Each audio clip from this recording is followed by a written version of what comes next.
เกิดวันไหนปางอะไร วันพฤหัสบดี พระประจำวันพฤหัสบดีคือ พระพุทธรูปปางสมาธิหรือปางตรัสรู้ครับ องค์พระอยู่ในอิริยาบถประทับนั่งขัดสมาธิ พระหัตถ์ทั้งสองข้างวางซ้อนกันบนตัก พระหัตถ์ขวาทับบนพระหัตถ์ซ้าย อยู่ในท่าที่สงบนิ่งและมีสมาธิ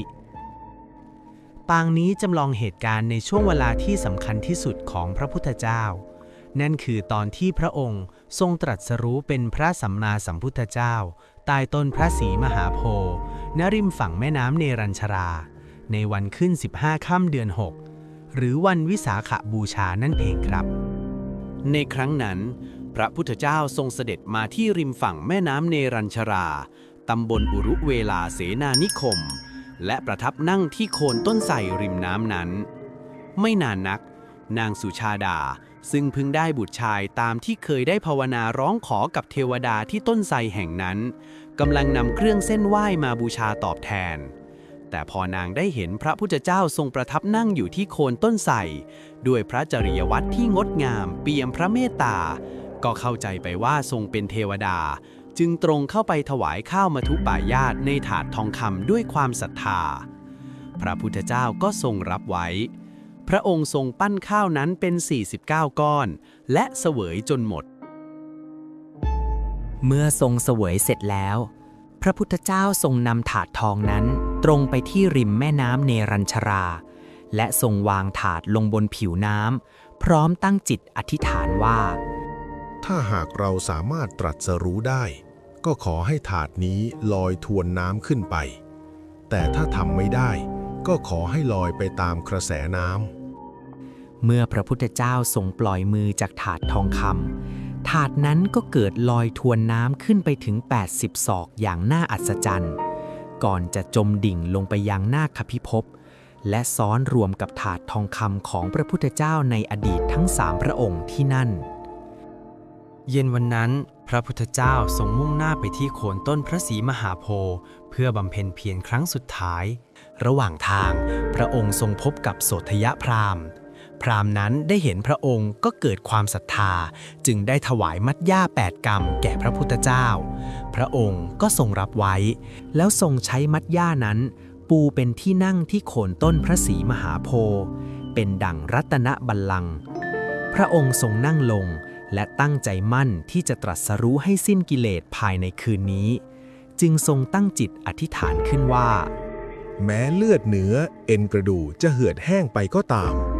หากยังไม่ตรัสรู้เป็นพระสัมมาสัมพุทธเจ้าจะไม่ยอมลุกจากที่แห่งนี้เลยจากนั้นก็ทรงเริ่มบำเพ็ญเพียรตั้งมั่นในสมาธิอย่างแน่วแน่และสงบนิ่งเวลานั้นเองพญามารเกรงว่าพระพุทธเจ้าจะเกิดความรู้แจ้งจนสิ้นกิเลสและจะพ้นจากอำนาจของตนจึงเนรมิตแขนข้างละพันขึ้นขอช้างชื่อคีรีเมขละระดมพลทหารมารถืออาวุธนานาชนิด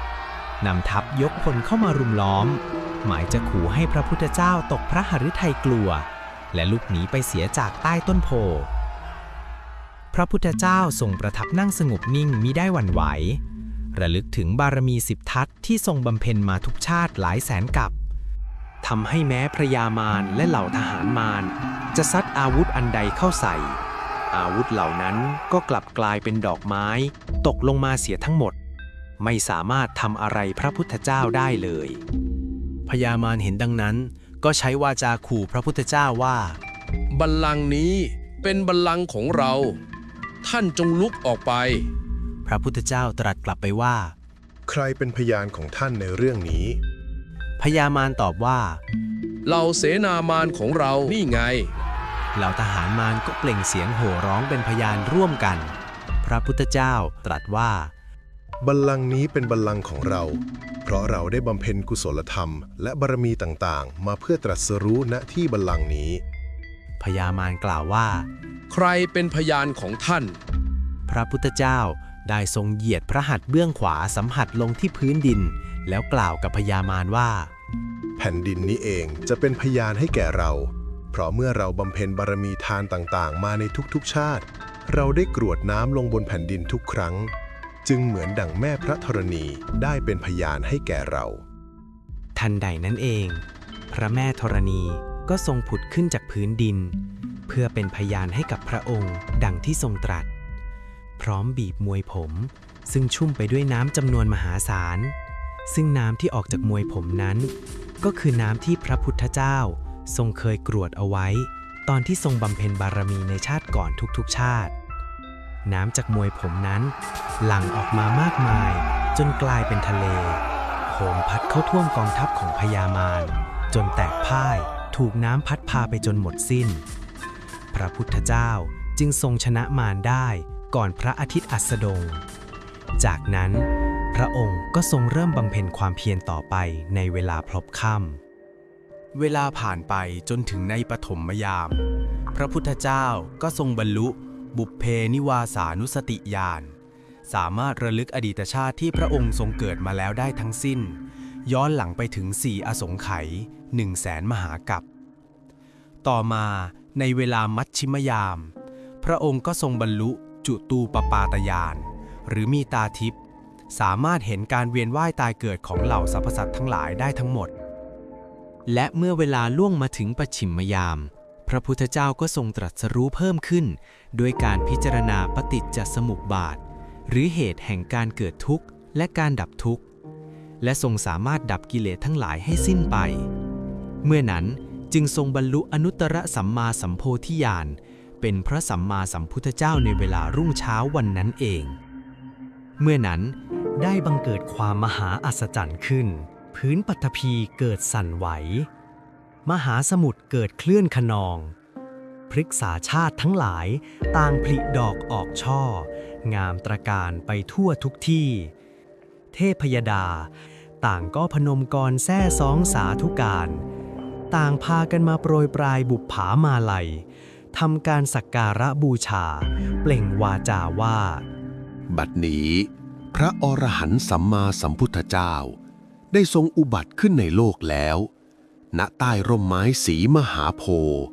ริมฝั่งแม่น้ำเนรัญชรา เหตุการณ์นี้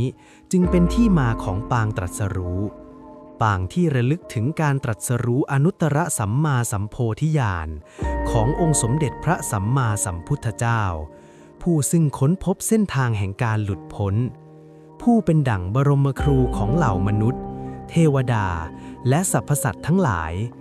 และเป็นปางที่มีความหมายถึงครูผู้มอบปัญญาและความสำเร็จให้อีกด้วยดังบทสวดที่ใช้สวดบูชาพระปางตรัสรู้ที่ว่าปูเรนตัมโพธิสัมภาเรนิพพตังโมระโยนิยัง